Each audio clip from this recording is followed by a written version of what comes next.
ஹாய்ங்க. நம்ம மாடித்தோட்ட சீரியஸில் இன்றைக்கி ஸ்பெஷல் பிரண்டை தாங்க.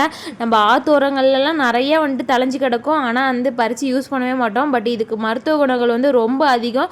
பிள்ளைங்க சாப்பிட்லனாவே பிரண்டை சட்னி அரைச்சி கூட நல்லா பசி எடுக்கும்னு சொல்லுவாங்க. ஸோ அதனால் இன்றைக்கி நம்ம பிரண்டையை வச்சு ஒரு தொக்கு பண்ண போகிறோம். மேக்ஸிமம் எல்லோரும் துவையல் பண்ணுவாங்க, நல்லாயிருக்கும். நம்ம இன்றைக்கி தொக்கு பண்ண போகிறோம். அதுக்கு நல்ல கொழுந்து பிரண்டையாக பறிச்சாச்சு. கையில் நல்லெண்ணெயை தொடவிட்டு இந்த பிரண்டையை ஒடிச்சு இதில் இருக்க நாரெல்லாம் எடுக்க போகிறோம். முடிஞ்சளவு கையில் க்ளவுஸ் போட்டுக்கிட்டாலும் நல்லது தான். ஏன்னா இதுலேருந்து ஒரு நமப்பாக கையை நமக்கு அரைச்சிட்டே இருக்க மாதிரி இருக்கும் ஒரு நாளைக்கு. அதுக்கப்புறம் பிரண்டையை ஒடிச்சு வச்சுட்டு ஒரு கைப்பிடி புதினா, கொஞ்சம் வரக்கொத்தமல்லி, கொஞ்சம் உளுந்த பருப்பு, கொஞ்சம் வரமிளகாய், கொஞ்சம் புளி, கொஞ்சம் நாட்டு சக்கரை எடுத்து வச்சுக்கோங்க. நாட்டு சக்கரை நான் எப்பயுமே சேலம் எஸ்கே ஆர்கானிக்ஸில் தான் வாங்குவேன். இதோட 3வது டைமாக அவங்கக்கிட்ட வாங்குகிறேன். அவ்வளோ சூப்பராக இருக்கும் சக்கரை. நீங்களும் வேணால் ட்ரை பண்ணி பாருங்கள்.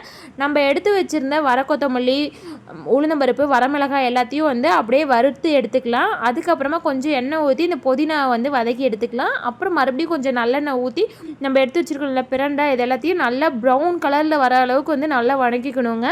நல்லா வணக்கினா தான் நம்ம இல்லாமல் இருக்கும். வணக்கிட்டு நம்ம ஆறுனதுக்கப்புறம் எல்லாத்தையும் ஒன்றா சேர்த்து கொஞ்சம் உப்பு போட்டு அரைச்சிக்கணும். அதுக்கப்புறமா புளி போட்டு நம்ம சர்க்கரை போட்டு மறுபடியும் அரைச்சிக்கலாம். சர்க்கரை இல்லைனா வெல்லமும் சேர்த்துக்கலாம். கடைசியாக ஒரு தாளிப்பு கொடுத்து நம்ம சாப்பாட்டில் வச்சு சாப்பிட்டோம்னா அவ்வளோ சூப்பராக இருக்கும். கண்டிப்பாக சேவ் பண்ணி ட்ரை பண்ணுங்கள். தேங்க்யூ.